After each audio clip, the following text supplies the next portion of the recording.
I cut the steak into neat slices, watching Jessica out of the corner of my eye.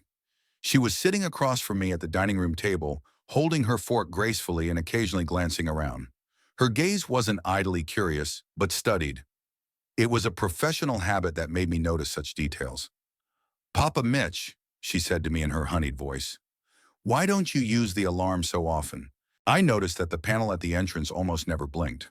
Kyle put the knife aside and grinned. "Jess, my father was a police officer for 30 years. He's his own security, too." I nodded, continuing to chew on the meat. Jessica smiled, but her eyes continued to study the interior of the dining room. For the third time that evening, she looked at the antique sideboard against the wall as if assessing its value. Then her gaze moved to the crystal chandelier above the table, then to the paintings in heavy gilded frames. It all seemed like an unobtrusive inventory. "It's amazing," she continued, "that you live in such a big house all by yourself. Isn't it frightening?" "I'm used to it," I answered briefly. "After Margaret died, it had seemed too quiet, but now I like the peace." Jessica nodded with an understanding that seemed a little too feigned. She was beautiful. There was no denying that. Long brown hair, expressive brown eyes, a chiseled figure. But beauty is no reason to let your guard down, especially when you see the eyes of others assessing your possessions. "Do you keep any valuables at home?" she asked as if in passing. "I mean, family heirlooms, pictures from the war, maybe some collections?" Kyle grimaced. "Jess, what kind of weird question is that?" "Nothing weird," she answered quickly. "I'm just interested in family history. It's important to me to know where we come from." I took a sip of red wine and looked at her more closely. In the 2 years I'd known her, she'd never shown any interest in family history, but she'd reacted very vividly to any mention of my pension or real estate. When I mentioned that I'd inherited the house from my parents and that it was now worth a decent amount, her eyes lit up with unhealthy interest. "I keep a few things," I said vaguely, "mostly in the study." Her gaze shifted momentarily to the hallway leading to my office, the quick, evaluating gaze of someone who's calculating distances and possibilities. I noticed her mentally measuring the number of steps from the stairs to the office door. I remembered that day 2 years ago when Kyle first brought her home. They'd met at the athletic club where she worked as a personal trainer. Kyle was rehabilitating from a back injury sustained on a construction site at the time. Jessica was attentive and caring, helping him recover from an unfortunate fall from scaffolding. She prepared a special exercise program, monitored his diet, even came home to supervise the implementation of the doctor's recommendations. That first evening, she made a pleasant impression on me, a cheerful, outgoing girl of 27 who was genuinely interested in Kyle's work and his future plans. My son was glowing with happiness, and I was happy for him. After his divorce from his first wife, he'd been alone for a long time, focusing on his work at the construction company he'd founded with his partner. But even then, I noticed a few oddities in Jessica's behavior. Too many questions about my police service, the size of my pension, what I was doing with the money. Too much interest in the furnishings of the house, especially the expensive things.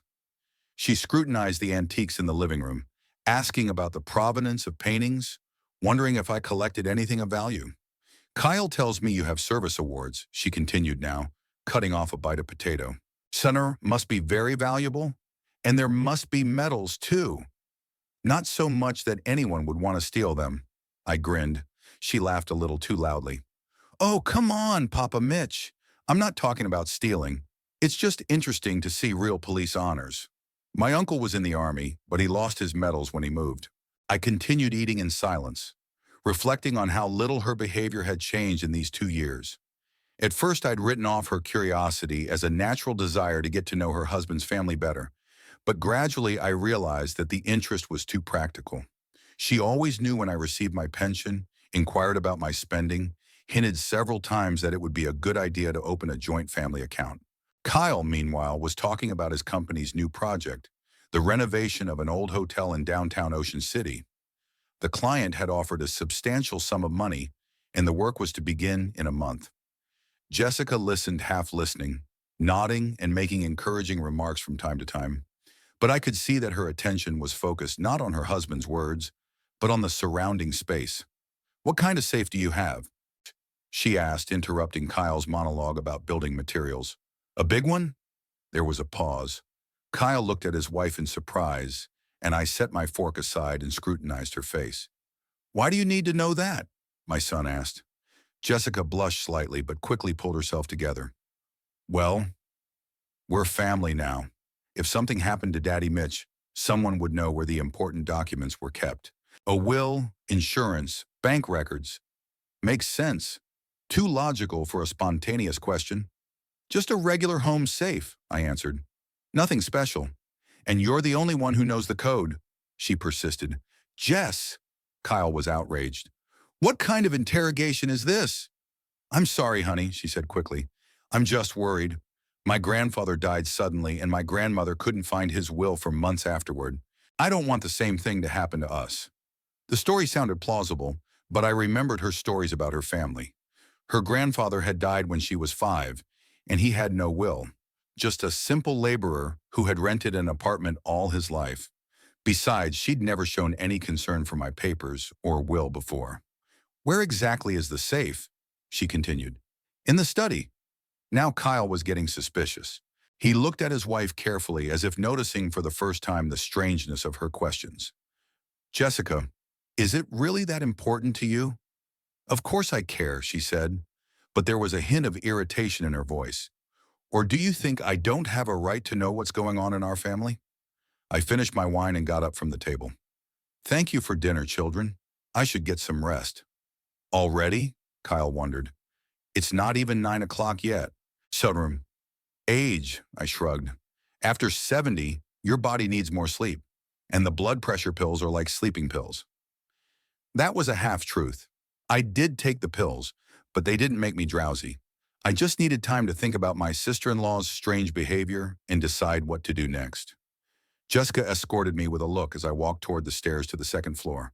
I could feel that gaze in the back of my head, scrutinizing, assessing, like she was memorizing my movements, my gait, the time it would take me to get upstairs. When I turned around in the middle of the stairs to say goodnight, she quickly averted her eyes and began clearing the table. In the bedroom, I sat on the edge of the bed and replayed the entire dinner conversation in my head one more time. Too many coincidences, too many leading questions, and this morbid interest in the contents of my safe. As I lay in bed, my thoughts involuntarily drifted back to the day 18 months ago when Kyle had announced his engagement. He was beaming with happiness as he showed me a picture of the engagement ring on his phone.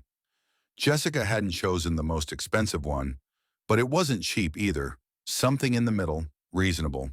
That seemed like a good sign to me at the time. The girl is not chasing luxury, I thought at the time.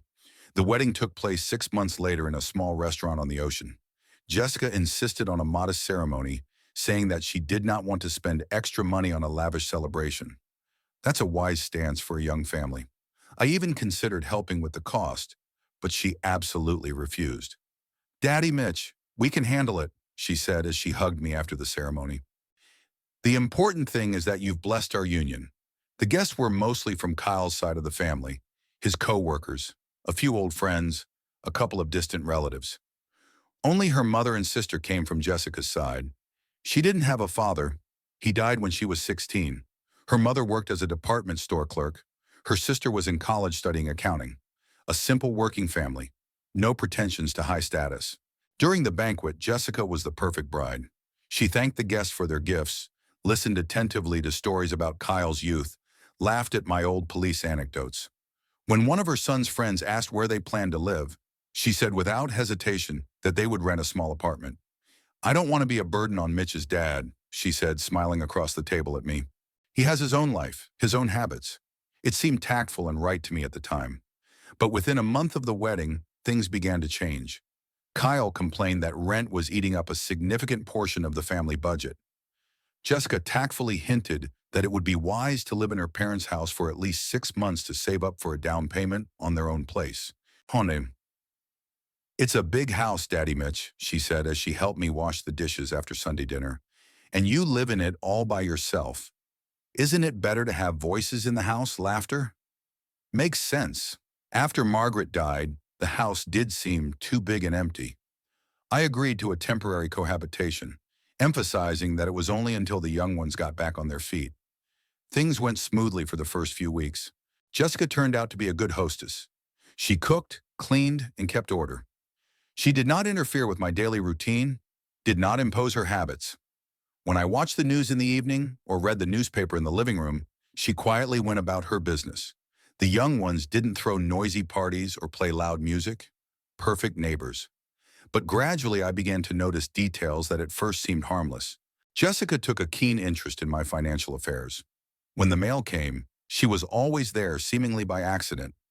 Several times I noticed her scrutinizing envelopes from the bank or pension fund. "I wonder how much police pensioners are paid now," she once said over breakfast. "Probably a lot, considering your seniority and rank."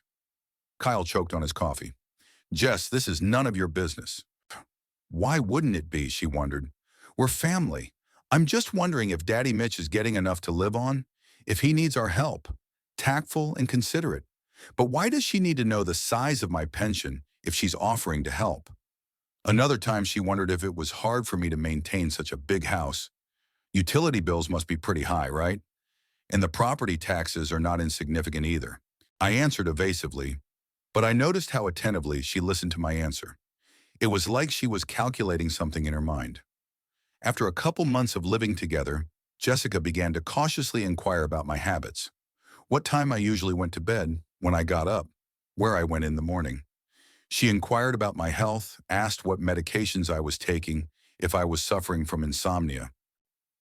"At your age, it is important to follow the regimen," she said with ostentatious care, "and be sure to take vitamins.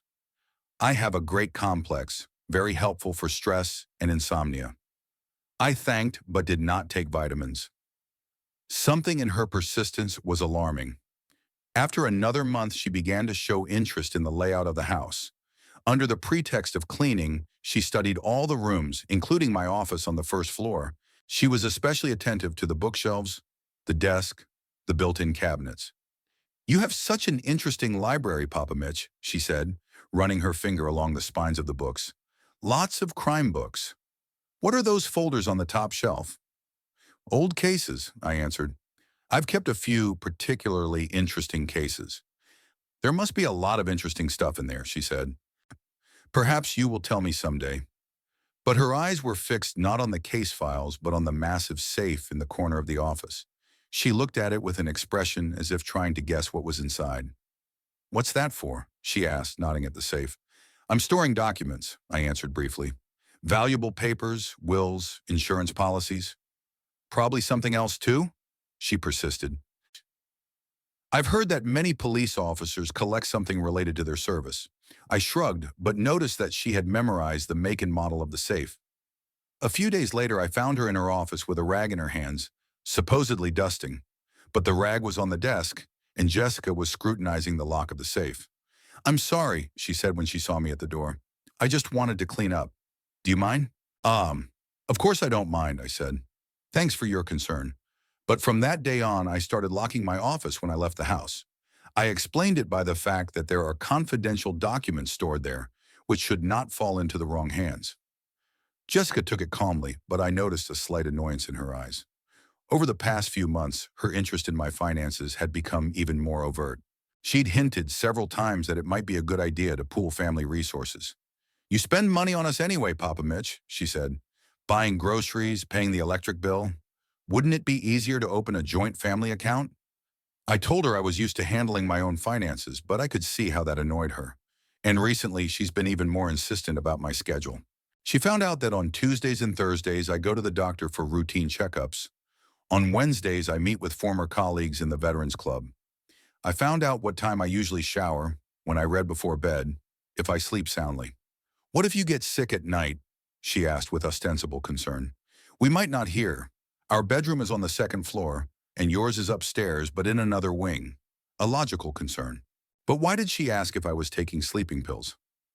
Now, lying in bed and analyzing all those months, I realized that Jessica had gradually and methodically studied my habits, financial situation, and daily routine. She'd done it discreetly, disguising it as concern and family interest. But the purpose was quite obvious. Over the next few weeks, I watched Jessica's behavior more closely. 30 years of detective work had taught me to notice things that ordinary people overlook. Small details, slight changes in behavior, unnatural pauses in conversation, all of it added up to a picture I didn't like. Jessica was really studying my habits, and she was doing it systematically. When I read the morning news over breakfast, she always found an excuse to be present in the kitchen, ostensibly making coffee or wiping down the countertops, but really keeping track of what time I got up, what I ate, how much time I spent reading the newspaper. Daddy Mitch, do you always read the paper at this exact time? She asked me one morning as I flipped through the pages of the local news. Habit, I answered, not looking up from the text. After the service, I got used to the regime. Do you read in the evening too? Sometimes. Depends on my mood and fatigue. She nodded and continued wiping the already clean cups, but I could see she was memorizing every word I said. Another time she asked about my evening habits more directly. Kyle says you go to bed early. Is it because of your age or is it just more comfortable? After 70, my body needs more rest, I replied with the standard phrase, and the medications are relaxing. Her eyes sparkled with interest. What medications are you taking? Maybe I should go to another doctor, find something less strong. I shrugged. I'm used to these. Blood pressure, heart, tonic. It's a whole bunch of old man's joys. Do they really make you drowsy? They do. Sometimes I fall asleep in the chair before I even get to bed. That wasn't true. The drugs I was taking didn't make me drowsy, but I needed to give Jessica the impression that I was getting lethargic and inattentive in the evenings. A few days after this conversation, I noticed that she was even more attentive to my evening behavior. When we were all sitting in the living room after dinner, she would furtively watch me, noting the slightest signs of fatigue. Then I decided to start a little play. At dinner, I began to complain of fatigue, yawning, rubbing my eyes. After 8 p.m., I pretended that I could hardly keep my eyes open. A few times, I even dozed off in the chair with a book in my hand so Kyle and Jessica could see it. Dad, maybe you should see a doctor. Worried son. You're getting tired too soon. No, I'm fine, I replied, struggling to get out of the chair. It's just that the pills are stronger than before. I guess my body's more sensitive. Jessica listened attentively to these conversations, and each time she asked me questions about what time I took the pills, how quickly they worked, whether I woke up at night. What if there is noise in the house? She asked me one day. Would you wake up? I don't think so, I answered. I sleep like a dead man. I didn't even hear the thunderstorm last night. There was no thunderstorm, but I wanted to plant the idea in her mind that I was helpless at night. Gradually, Jessica began to take an interest in the layout of the house at night. She found out that my office was on the first floor, at the opposite end from the stairs. Kyle's bedroom and hers was on the second floor, above the living room. My room was also upstairs, but in a different wing of the house. It's an odd layout, she said. It's like the study is completely isolated from the living quarters. That was the plan, I explained. When I was still working, I often had to do things at home. The office is out of the way. You don't disturb anyone. What do you do there now? I read, correspond with former colleagues, sort out old documents. Do you go in there often? Depends on my mood. Sometimes every day, sometimes I don't show up for weeks. She nodded, but I could see she was memorizing every detail. At this time, I began to notice other oddities in her behavior. Jessica began to find excuses to walk past my office too often.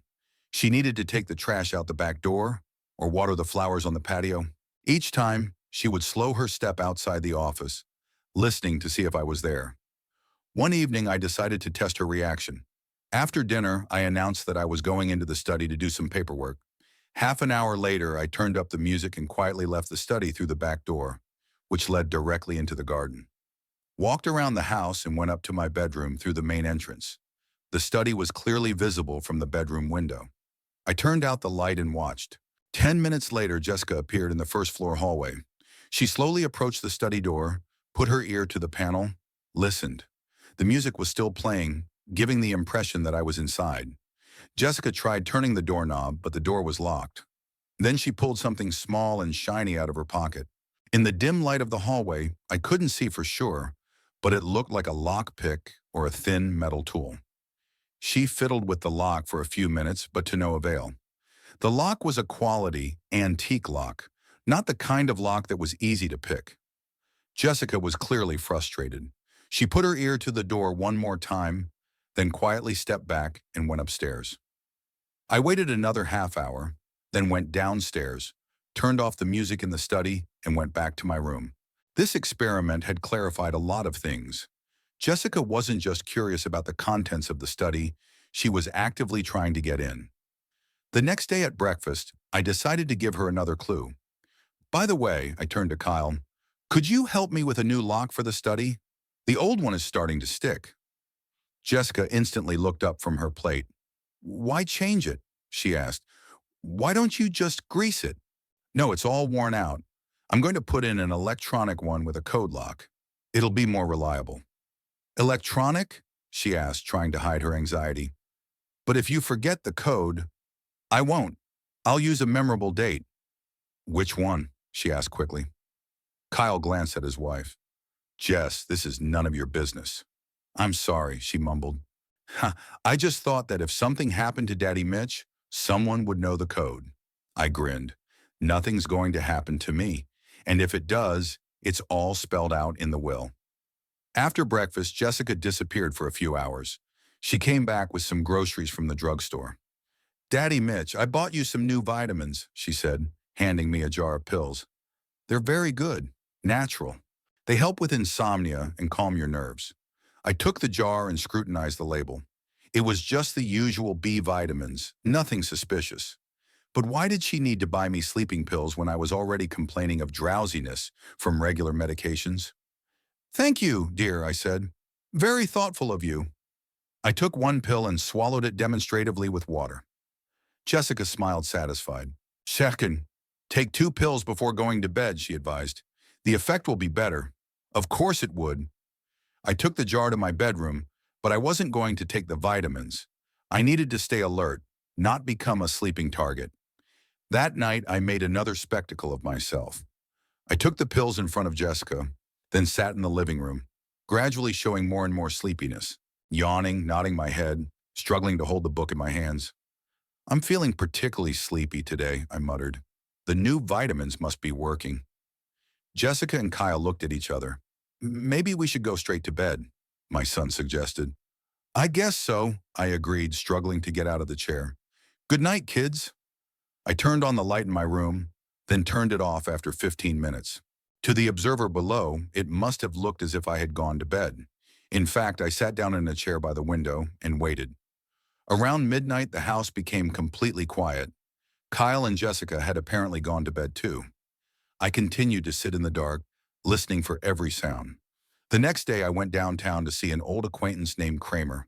20 years ago, he had worked as a technician in our department, installing listening devices and hidden cameras for operational activities. After he retired, he opened a small shop where he repaired electronics and made special devices for private investigators. Mitch! He was happy to see me in the doorway of his shop.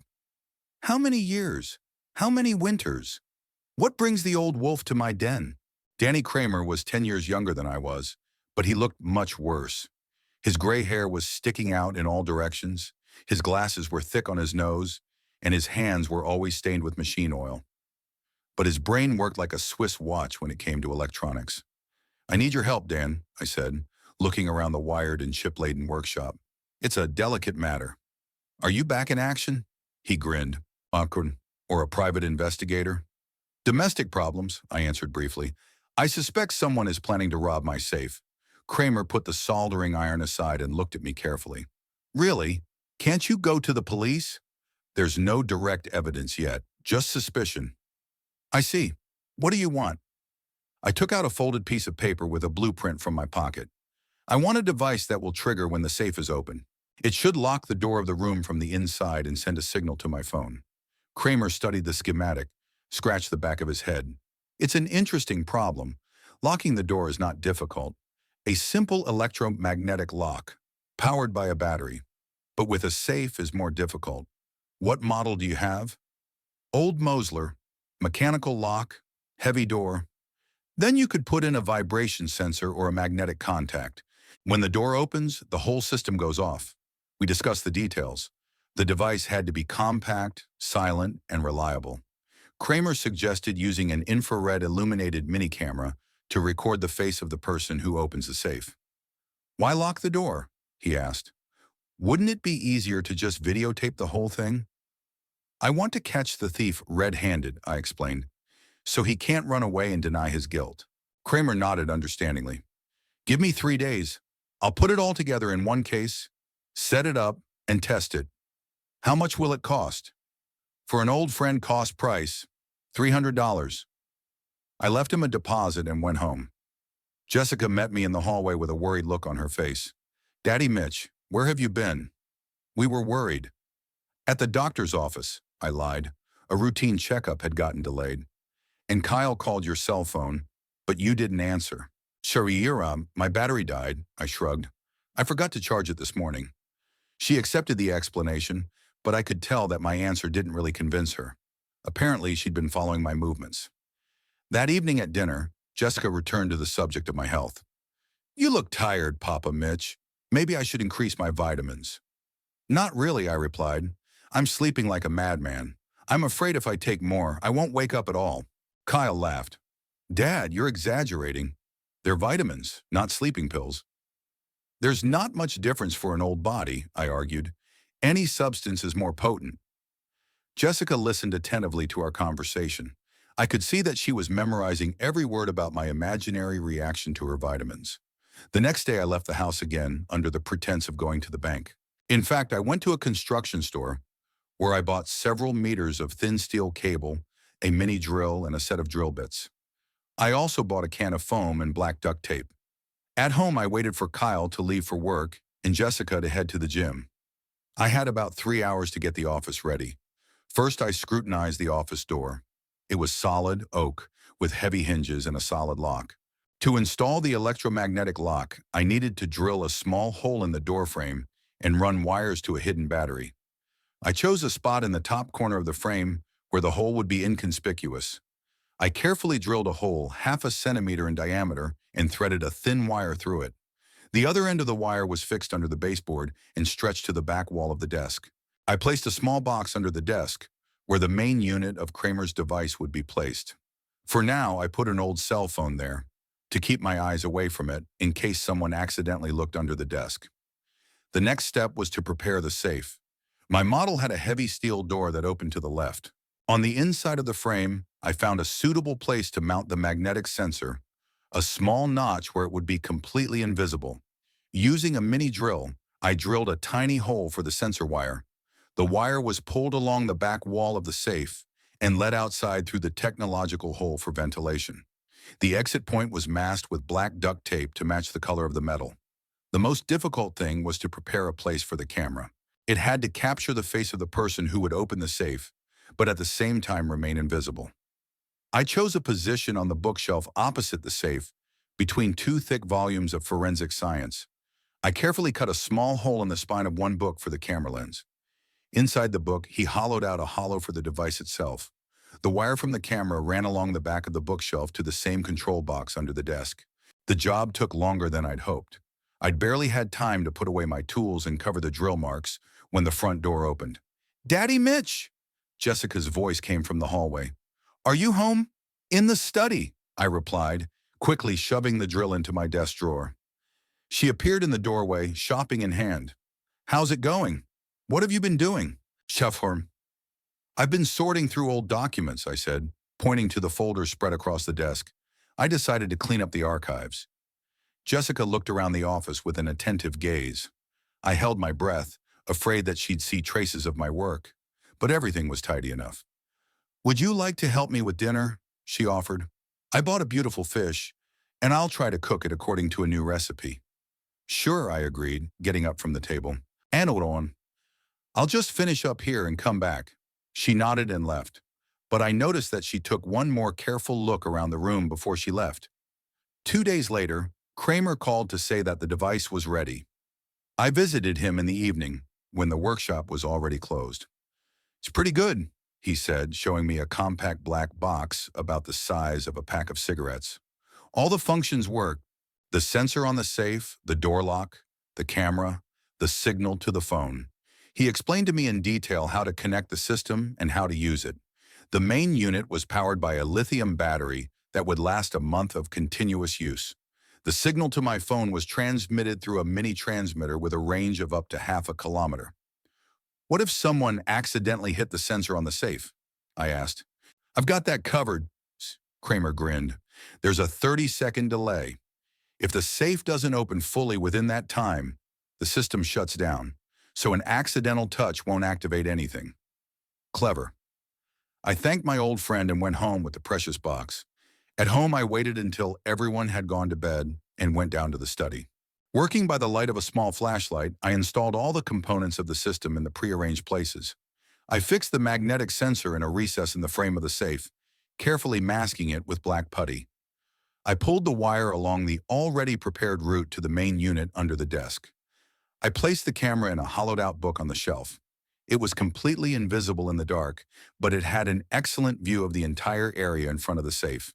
The door lock was installed in the upper part of the frame, where I drilled a hole in advance. The electromagnet was small but powerful. It could hold a door weighing up to 100 kilograms.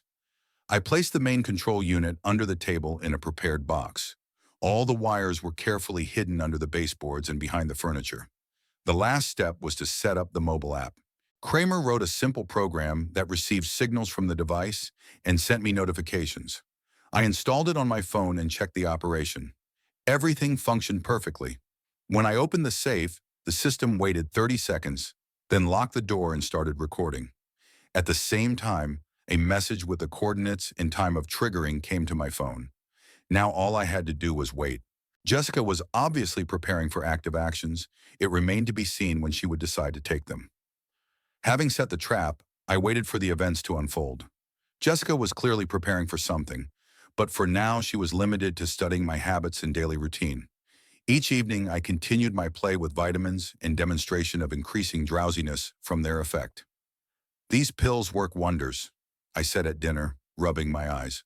I'm sleeping so soundly I can't even hear my own snoring."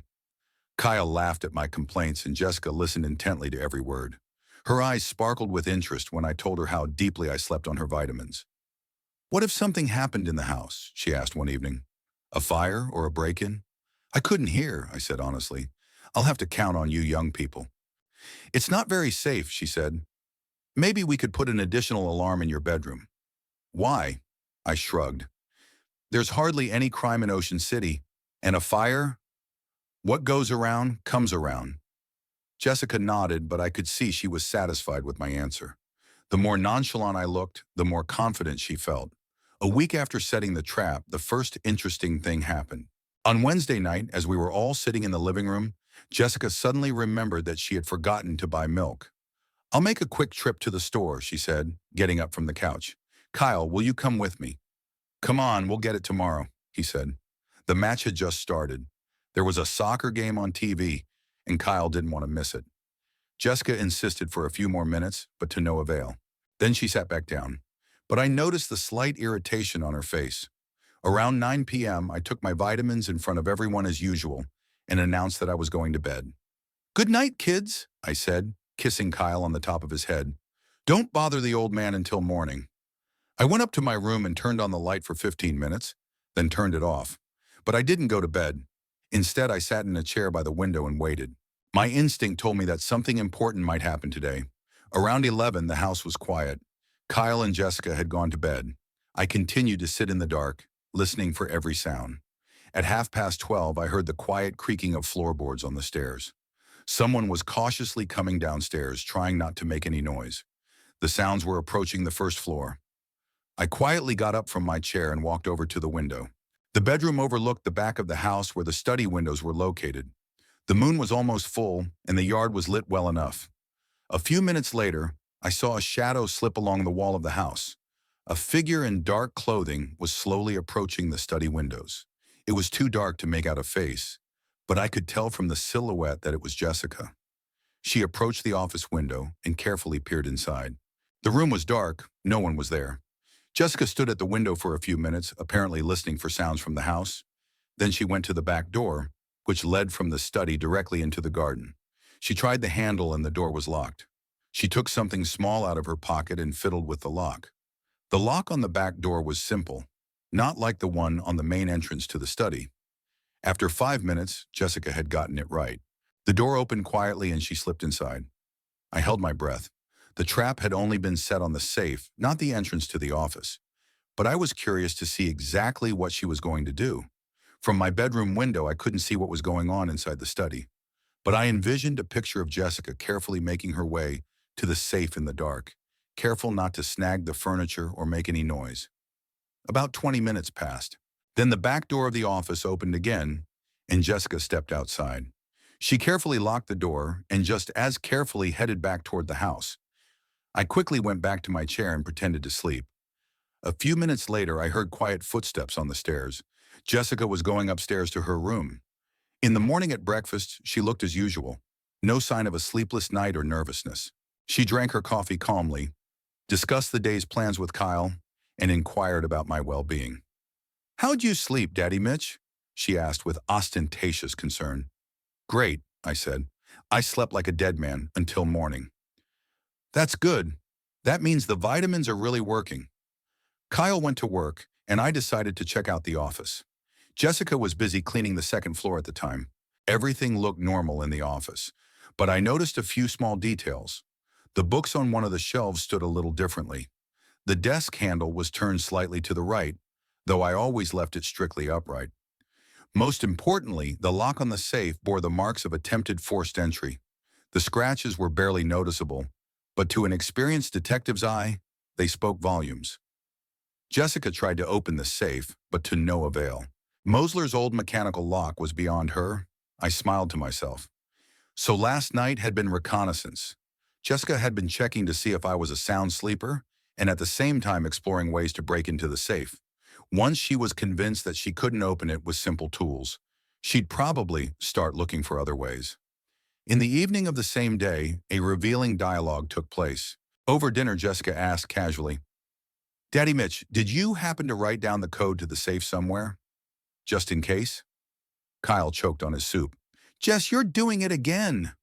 What's the big deal?" She was innocently surprised. "I'm just thinking about safety. If something happened to Daddy Mitch, how would we get to the important documents?" "Nothing's going to happen to me," I reassured her. "And I know the code by heart." "Hatsureikend. But memory isn't always reliable at our age," she insisted. "Maybe we should write it on a piece of paper and hide it in a safe place?" "Why?" I shrugged. "The code is simple, a memorable date. I won't forget it." "What date exactly?" Kyle gave his wife a warning look. "Jessica, stop it." "My late wife's birthday," I answered calmly. "April 23rd, 1952nd. Jessica nodded understandingly. "Romantic. You were very fond of Margaret." "I did," I confirmed. "I still do." This conversation explained a lot. Jessica now had the supposed code to the safe. It remained to be seen how she was going to use it. The answer came 2 days later. Friday morning, Kyle said he had to go to a client's house in a neighboring town over the weekend.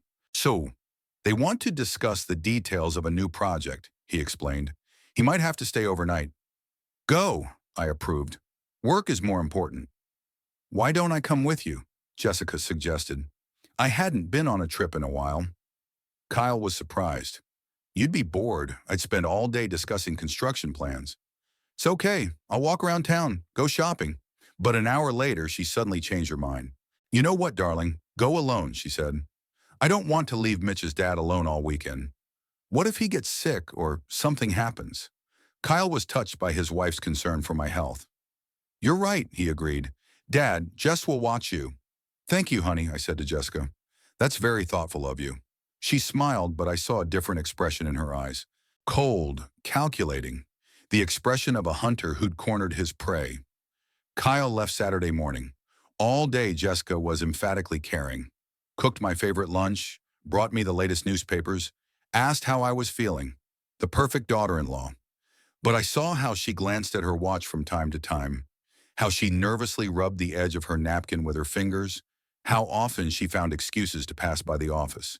In the evening, she brought me my vitamins again. "Don't forget to take a double dose," she advised.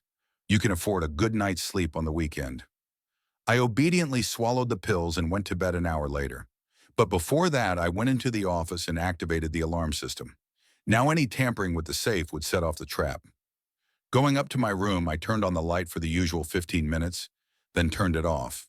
But I didn't go to sleep, of course. I sat down in a chair by the window and waited. Time stretched slowly. At 12:30, the house became quite quiet. Half an hour later, I heard cautious footsteps on the stairs. It's starting, I thought, checking that my phone was lying nearby and on silent mode. The cautious footsteps on the stairs stopped. Jessica had gone down to the first floor and was now apparently listening to see if there were any sounds coming from my bedroom. I sat motionless in the chair, barely breathing, and strained my hearing to catch the slightest sounds downstairs. There were a few minutes of complete silence. Then there was the barely audible creak of floorboards in the hallway. Jessica was slowly making her way toward the office. I mentally pictured her sneaking around in the dark, careful not to hit the furniture or make the slightest noise. From the bedroom window, I could see the back of the house. After a few minutes, a familiar shadow appeared there. Jessica went to the back door of the study again, apparently thinking this way was safer than the main entrance. She walked to the door and pulled something small from her pocket. Metal glinted in the moonlight.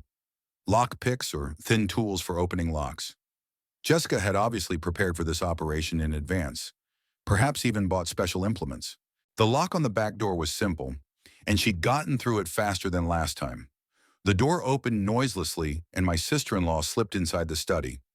I lost sight of her, but I knew the tracking system would now record her every move. A minute passed, another. Jessica was clearly settling into the dark room, getting used to the surroundings and planning her actions. She had been here before, so she knew roughly the layout of the furniture, but in total darkness she had to be careful.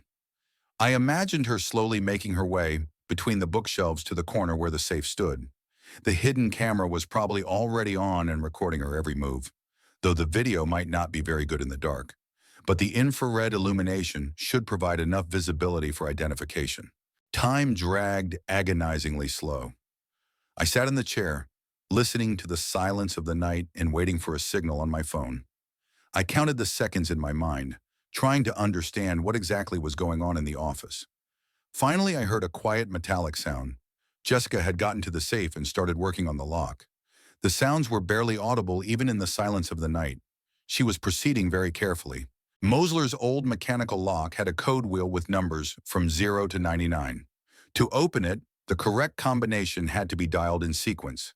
Jessica knew the supposed code, my late wife's date of birth. April 23rd, 1952nd. But the problem was that the date could be written in different ways. 23-04-52 or 02-03-04-52 or 23-4-52. The options were numerous, and Jessica had to go through them one by one. The metallic sounds continued, the clicks of a wheel turning, the slight grinding of a mechanism. Jessica patiently tried different combinations, clearly hoping to find the right one. About 20 minutes passed. The sounds in the office became more frequent.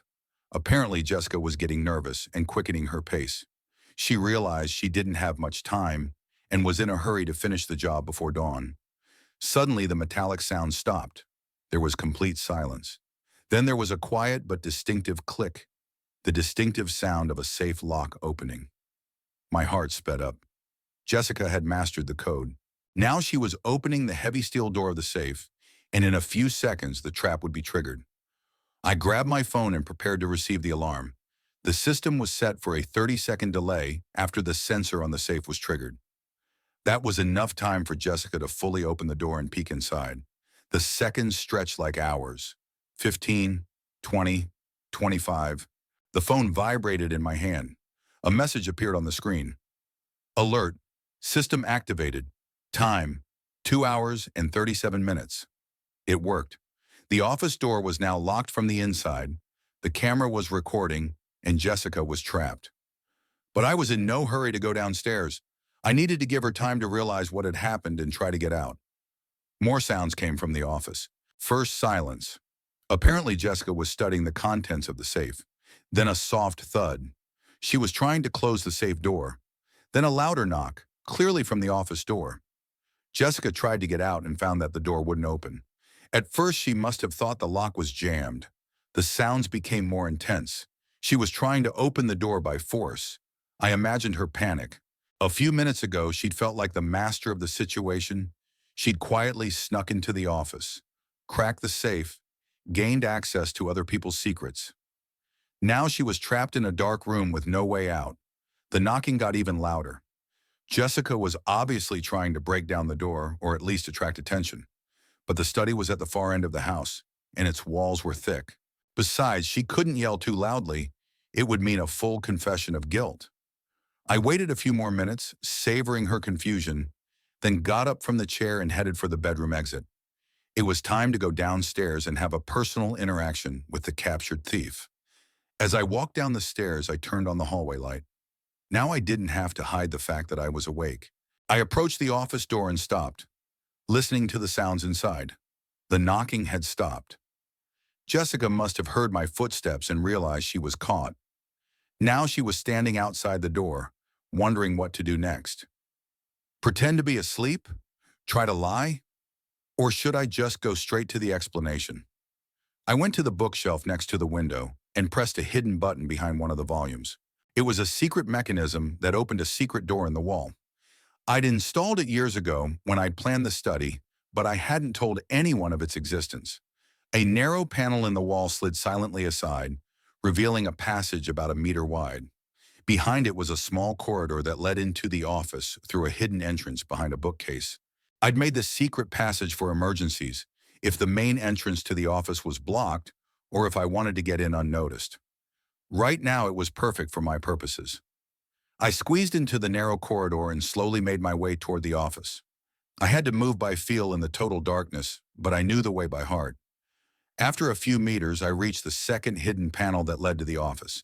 I carefully opened the panel a few centimeters and peered into the office. Jessica was standing with her back to me near the locked door. She was trying to find a way to open it, groping the lock in the door frame for weaknesses. She was holding a small flashlight that gave off a faint light. I could see her profile. Tense, focused. No sign of panic or hysteria. Jessica was trying to solve the problem rationally, like an experienced burglar. A small bag of tools lay on the floor near the safe. There were some papers lying around, apparently the documents she'd taken out of the safe. I grinned to myself. The safe contained only old newspapers and a few unnecessary certificates. No money or valuables were in there. Jessica stepped away from the door and headed for the window. She tried to open the sash, but the office windows were equipped with security bars. Even if she managed to break the glass, it would be impossible to squeeze through. Then she walked over to the desk and began searching the drawers, looking for spare keys to the door or some documents with codes, but nothing useful was there. I watched her actions for a few more minutes, then decided it was time to go on stage. Silently, I opened the hidden panel wider and stepped into the office. "Looking for something specific, dear?" I asked in a calm voice. Jessica jumped with surprise and turned around. In the light of the flashlight, her face was pale and frightened. For a few seconds, she stared at me with wide-open eyes, unable to utter a word. "Papa Mitch," she finally squeezed out. Where did you come from?" "Secret passageway," I explained, pointing to an open panel on the wall. Very handy in a situation like this. Jessica took a quick look around the office, assessing her situation. The main door was blocked, the windows were barred, and I controlled the only exit. She realized she was in a desperate situation. "I can explain everything," she began in a shaky voice. "Of course you can," I agreed. "And you will. But first, let's figure out what you're doing here at 2 in the morning. Jessica stood by the desk, clutching a flashlight in her hand. Her face looked even paler in the faint light, and her eyes darted from me to the open panel in the wall, as if she were trying to figure out what exactly had happened. "So what are you doing here?" I repeated my question, taking a step forward. She took a deep breath, obviously gathering her strength for an answer. "Yeah, I heard a strange sound downstairs," she began in an uncertain voice. "I thought someone was trying to get into the house. I thought I'd check it out." "And that's why you opened my safe?" Jessica blinked, trying to think of a plausible explanation. "I didn't open it. It was already open when I got here. I thought the burglars would—" "Jessica," I interrupted her, shaking my head. 30 years of detective work has taught me the difference between truth and lies. Try again. She lowered her eyes, studying the pattern on the carpet. There was silence for a few seconds. Then she raised her head again and looked me straight in the eye. Her expression had changed from confusion and fear to something hard and calculating. All right, she said in a firmer voice. Let's say I wanted to look in your safe. What of it? Curious, I grinned. At least now you're not pretending to be an innocent sheep. Why pretend? She shrugged. You know everything anyway. I turned on the desk lamp. The bright light filled the office, and the whole picture of what was going on became visible. An open safe with papers scattered around it, a bag of burglary tools, a locked door. Tell me how long you've been planning this operation, I said, sitting down in the chair behind the desk. Jessica stared at me for a few seconds with an assessing gaze, as if deciding whether to continue the game or to speak frankly. From the beginning, she said finally. From the day Kyle brought me to this house. Amrani Fontaine. And what exactly were you looking for in the safe? Money, jewelry, securities, the kind of stuff that wealthy retirees usually keep. I nodded with understanding. How did you know I had anything of value? The house is expensive, the furniture is antique, the paintings aren't cheap, she listed, looking around the office. Plus a police pension for 30 years of service. It was logical to assume that I had enough saved up. Logical, I agreed. What were you planning to do with the stolen goods? Jessica hesitated for a moment, wondering if she should answer honestly. Disappear, she said finally. Take the money and leave. Away from Ocean City. And Kyle? What about Kyle? She shrugged. We'd get a divorce in absentia, or I'd just disappear without explanation. The coldness with which she spoke of her husband didn't surprise me. I'd already realized that for Jessica, marrying my son was just a way to get at the family money. So you never loved him? I did. She grinned. What's that about? Kyle's not a bad guy, but he has no ambition. He works construction, makes an average wage, dreams of a simple family life. That's not for me. So you thought it'd be easier to rob his dad? Not rob him, she corrected. To take what Kyle would inherit sooner or later anyway. Just a little early. I shook my head, amazed at her logic. What about the vitamins you gave me? What were they? Just sleeping pills, she said without a trace of embarrassment. Mild, harmless. Just to help you sleep better. I see. Where did you get the tools to break in? The internet, she replied succinctly. You can buy anything nowadays.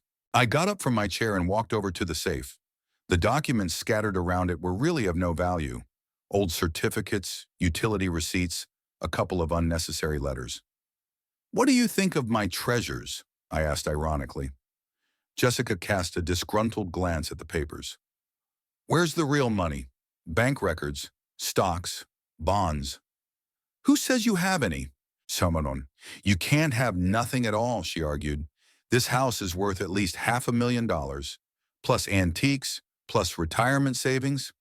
I got the house from my parents. The antiques are family, and I'm using my pension for current expenses, I explained. I'm sorry to disappoint you. She shook her head incredulously. You're lying. I'm sure the money is hidden in a bank or another safe. Maybe it is, I shrugged. But you'll never know. Jessica looked at me carefully as if she were trying to read my mind. What happens now? She asked. Will you call the police? I haven't decided yet, I answered honestly. It depends on how you behave from now on. What do you mean? Tell me the whole truth, about yourself, about your plans, about what you're going to do with Kyle.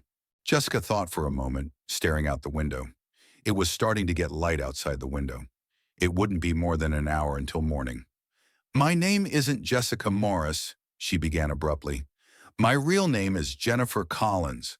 I'm from Detroit, not Boston, like I told Kyle. Go on.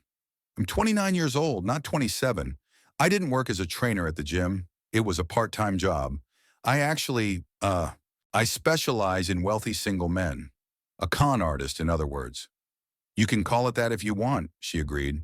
I look for men who have money but no family or close relatives. I make relationships with them, and then I take their savings. How many of these victims have you had? Kyle is the fourth, she answered after a pause. Before that, there was Richard from Miami, Stephen from Atlanta, and David from Chicago. What happened to them? Richard committed suicide when he realized he was out of money, she said indifferently. Stephen filed a police report, but he couldn't prove anything. David just accepted the loss. The coldness with which she recounted the fate of her victims struck me. This was not just a fraud, but a real predator, for whom other people's lives had no value. Why did you choose Kyle? I asked. He doesn't fit your description of a wealthy single man. But he has you, she explained, an elderly father with money and real estate. I had planned to marry Kyle, wait for you to die, and get the inheritance. But then I decided not to wait that long. Shuksta. And what made you accelerate your plan? Time, she answered simply. I'm about to turn 30, and games like this are getting harder and harder. I needed to close this project and move on to the next one.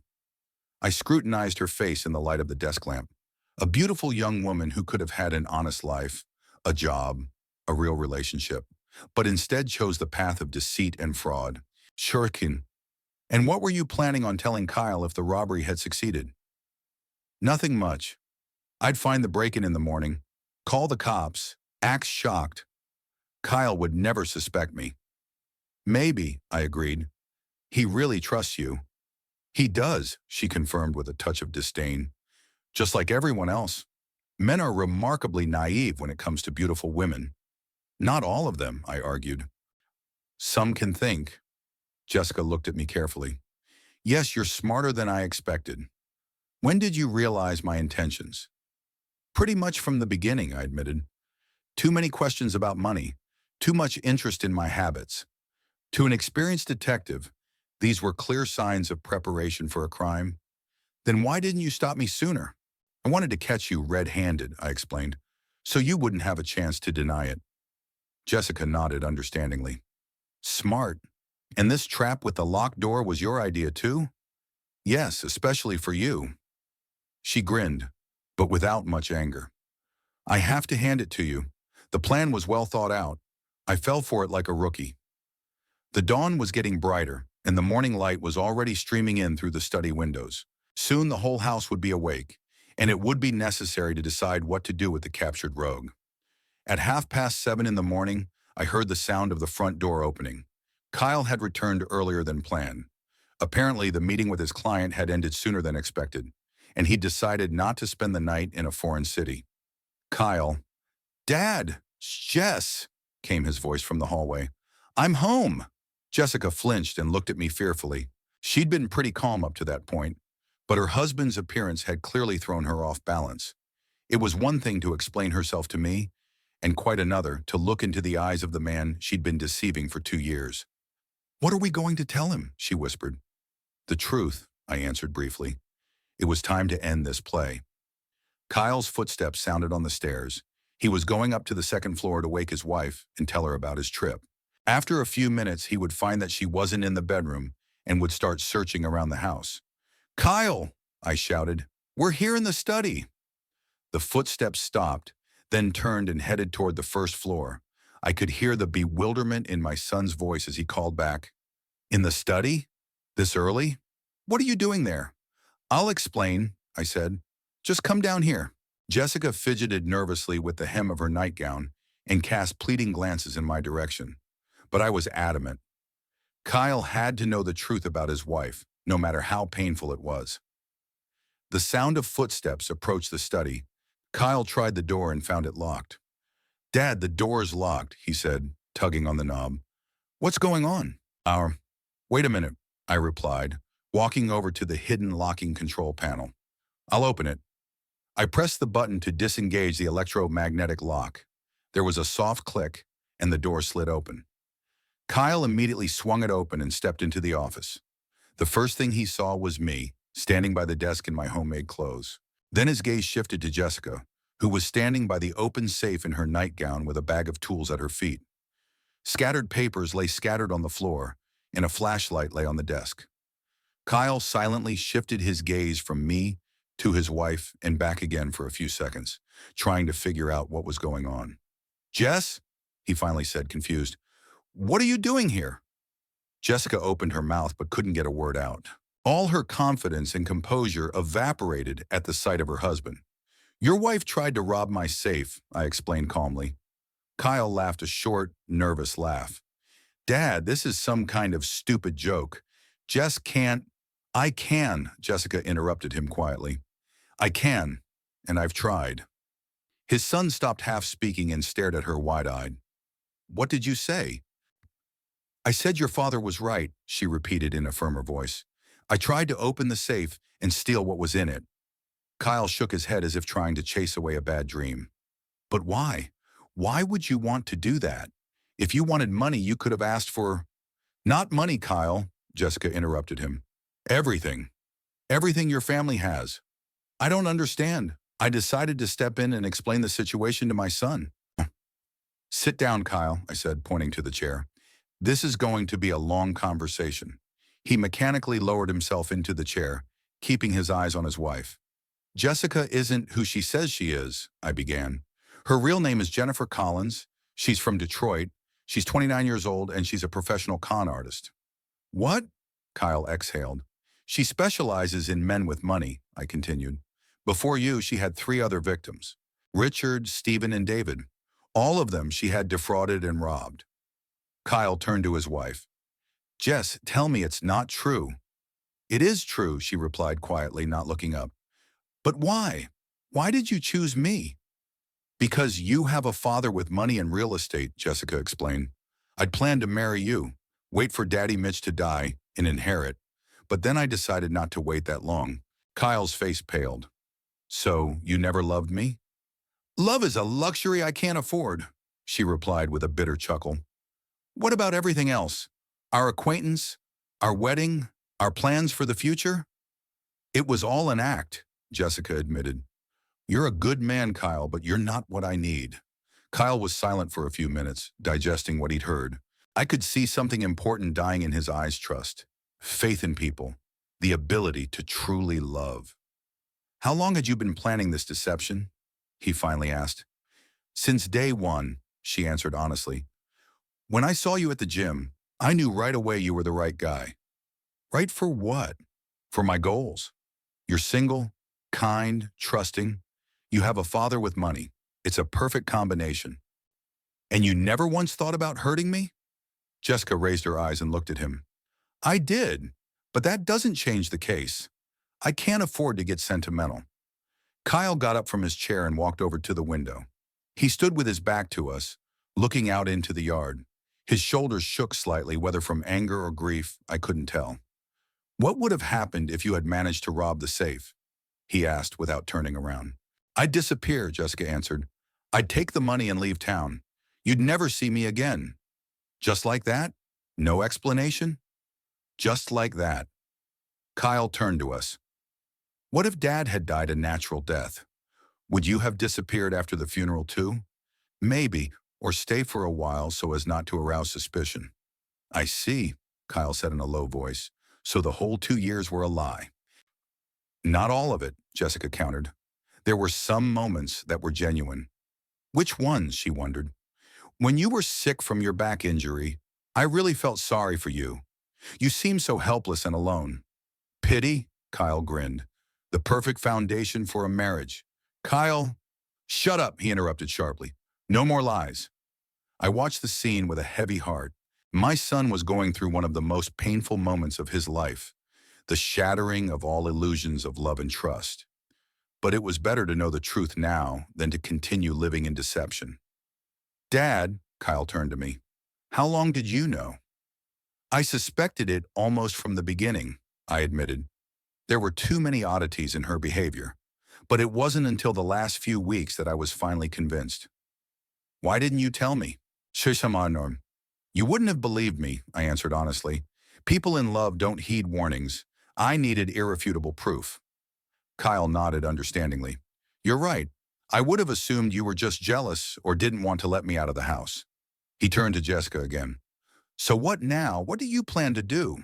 I don't know, she admitted. I didn't think I'd get caught. I know what you're going to do, Kyle said in a firm voice. You're going to pack your things and get out of this house. Tonight. Kyle, no discussion. I don't want to see you again. Jessica looked at him, then at me. What about the police? She asked. Will you be filing a report?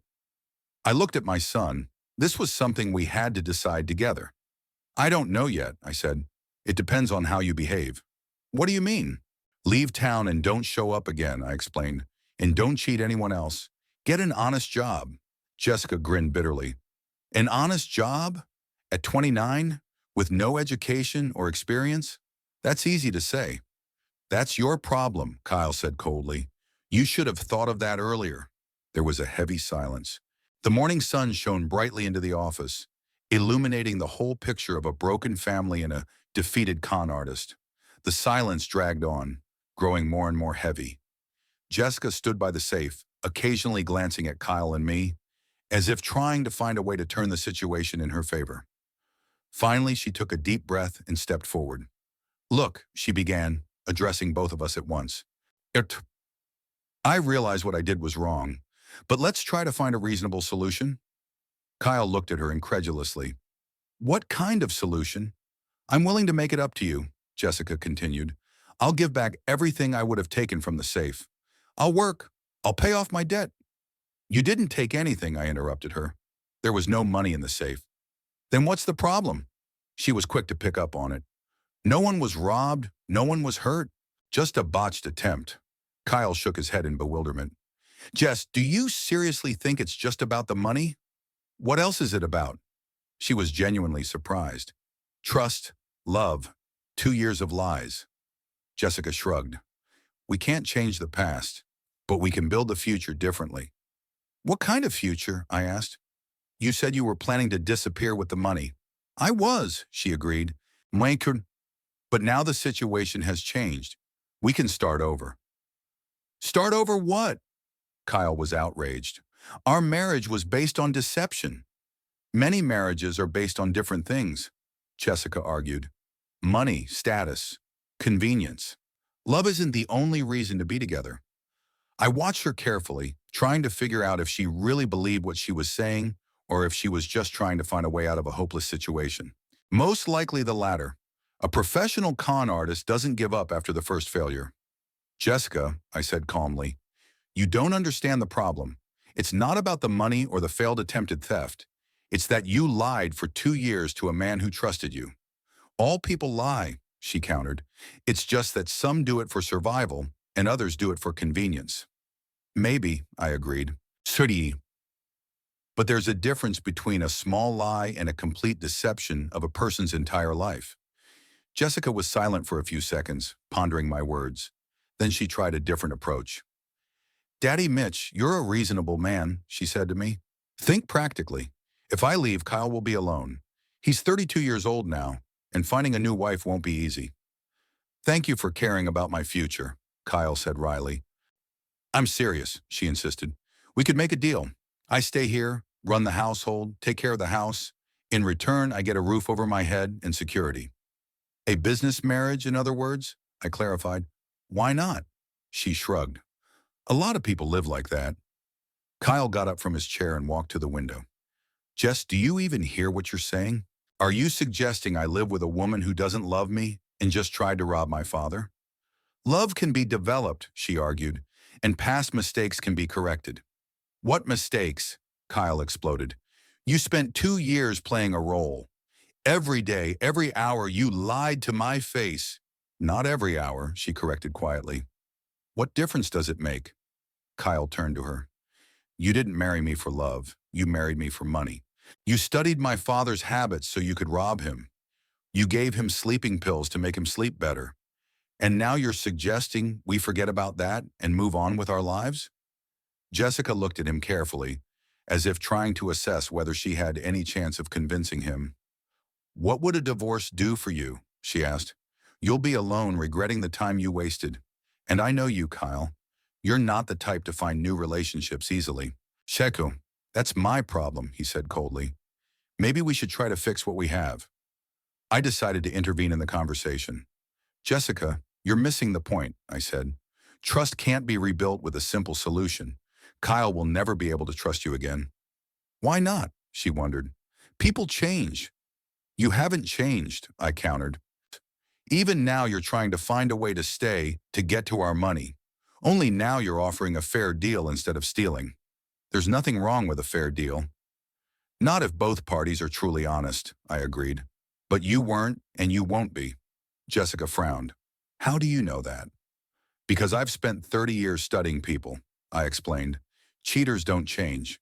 They may suspend their activities, find new methods, but the essence remains the same. You judge me too harshly. I judge you realistically. Tell me honestly, if you stayed in this house, would you really be able to forget about money and values? Jessica paused for a few seconds, thinking about her answer.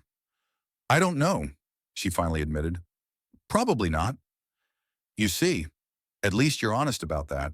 Kyle moved away from the window and sat back in his chair. Jess, even putting everything else aside, he said in a tired voice, I can't live with a man I don't know. For 2 years I thought I knew you, and it turns out that even your name is a lie. A name is just words, she objected. No, it's a person, a history, a past. I have no idea who you really are. I can tell you. Can I believe you? Kyle asked. After everything that's happened? Jessica pondered his words.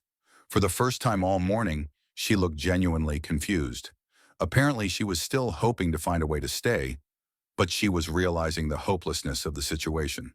So you've made up your mind? She asked in a low voice. No options. None, Kyle replied firmly. What about you, Daddy Mitch? I looked at her carefully. In the morning, she'd been a frightened victim, a cold con artist, a calculating businesswoman. Now she's trying to evoke pity. My opinion is the same as my son's, I said.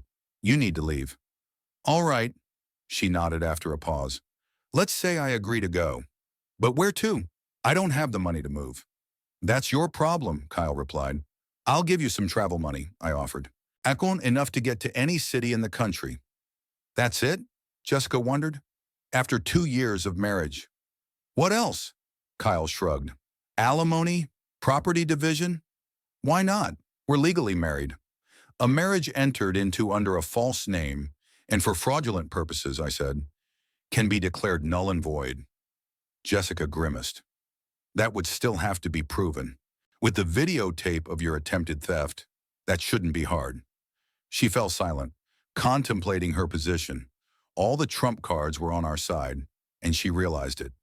How much time do I have? She finally asked. Until tonight, Kyle answered. By sunset, I want you out of this house. And personal belongings? Take everything that belongs to you personally. The rest stays here. I see, she nodded. And the wedding presents? I sought. What kind of gifts? The ring, the jewelry you gave me. Kyle thought for a moment. You keep the ring, he said firmly. You can have the rest. Jessica took the wedding ring off her finger and put it on the desk. Here, she said.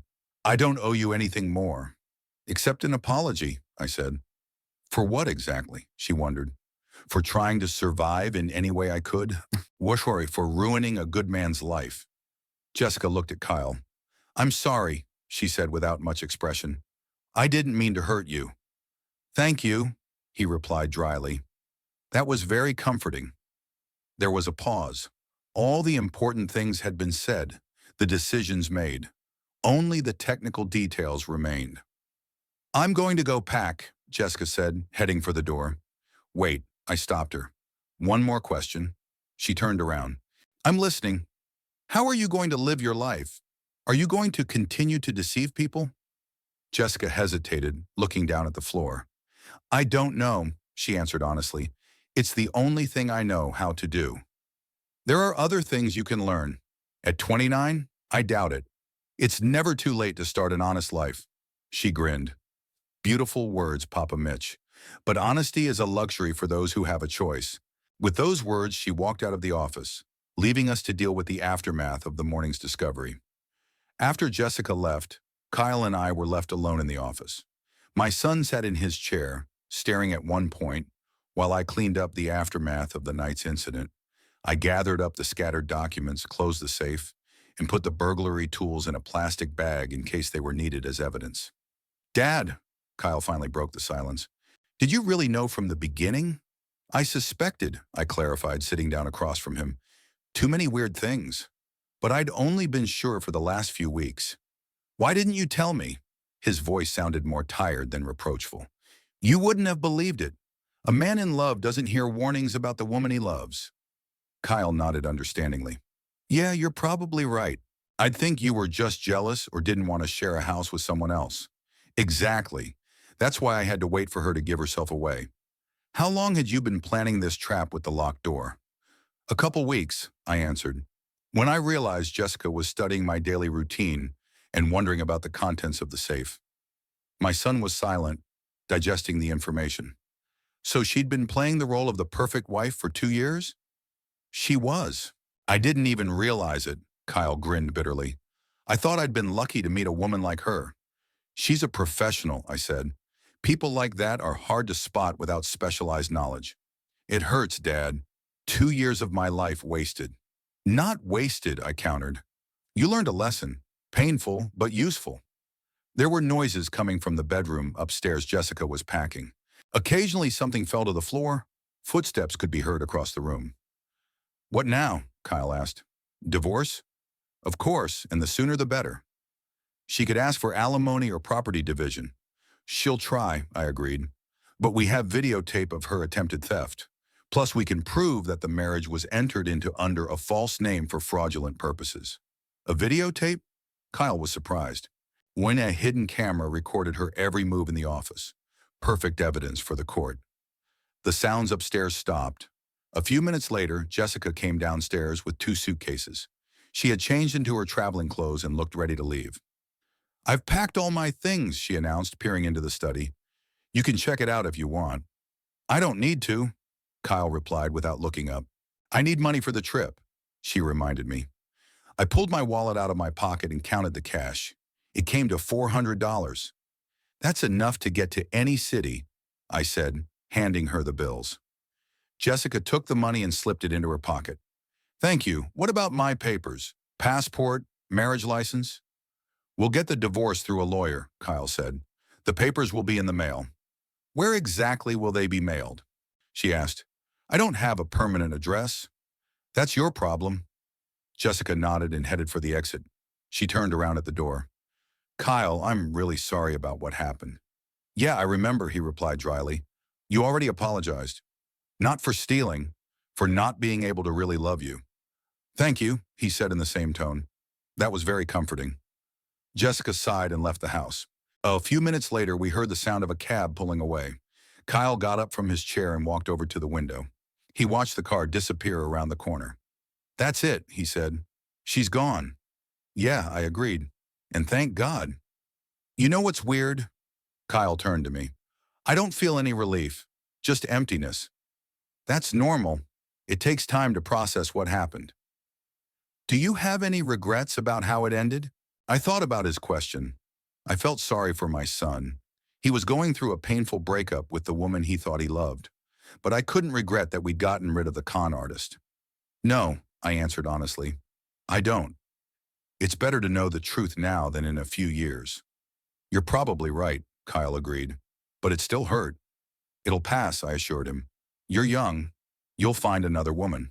A real one, not a con artist. I don't know, Dad. It's hard to trust anyone after something like that. I know, but not all women are like Jessica. Jennifer, he corrected. Now we know her real name. Yeah, Jennifer Collins from Detroit. We went back into the living room. Kyle had the TV on, but he was watching absent-mindedly, obviously thinking about something else. I made my way to the kitchen and made coffee. It was easier to process what had happened while doing the usual things. What if she comes back? Kyle asked when I brought him a cup. She won't, I said firmly. It's too risky. We know the truth. We have evidence. What if he tries to blackmail her, threaten a public scandal? With what exactly? I grinned. With a story about how she tried to rob us? She could come up with something else. Let her try. I'm not afraid of a con artist. The rest of the day went smoothly. Kyle called work and said he'd be home late for a family emergency. We had lunch together, talked about future plans, tried not to bring up Jessica. In the evening, I pulled some real valuables out of the safe. Deeds to the house, bank papers, a small collection of gold coins. It was all stored in another stash that Jessica didn't know about. So there really wasn't anything in the safe, Kyle wondered. Just old certificates and newspapers, I confirmed.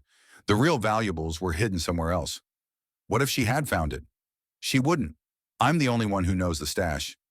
Can you show me? Of course I will. Now that there are no strangers in the house, there's no need to hide family secrets. I showed my son a hidden safe in the bedroom wall, disguised as an ordinary wall socket. Jessica could live in the house for another 10 years and not know it existed. That's clever, Kyle said. Where'd you learn how to do that? In the service, I had to hide evidence and important documents from criminals. What are we going to do with the videotape now? We keep it, I decided, just in case Jessica changed her mind and tried to come back with any complaints. By late afternoon, we'd cleaned up the house. We removed all traces of Jessica's presence, changed the locks just in case, checked the security system. The house was ours again, a man's retreat. You know, Kyle said over dinner, it's even cozier here. Because there's no tension, I explained. No more watching every word and no more fear of eavesdropping. Yes, she was indeed always prying for information. And now we can relax and live in peace. Late that night, Kyle went to bed. I stayed in my office, rereading the paper and thinking about the previous day. All in all, it had ended for the best. The con artist had been exposed and banished. Family values were protected, and my son had learned a painful but useful lesson. 30 years of detective work have not been in vain. My professional skills and intuition helped me recognize the threat and neutralize it. Jessica proved to be a smart and cautious adversary, but she still lacked experience. Now she's out on the road somewhere, reflecting on her failed attempt and planning her next scam. Hopefully the lesson will do her good and she'll find an honest way to make an honest living. Although, knowing the psychology of such people, I doubt it. The important thing is that my family is safe now. Kyle will survive the divorce and find a woman worthy of him, and I'll continue to live in my house, enjoying the peace and quiet. Turning off the light in the study, I went upstairs to my bedroom. Tomorrow a new life will begin, without lies, without hidden threats, without cheaters. Just the kind of life I need at 73.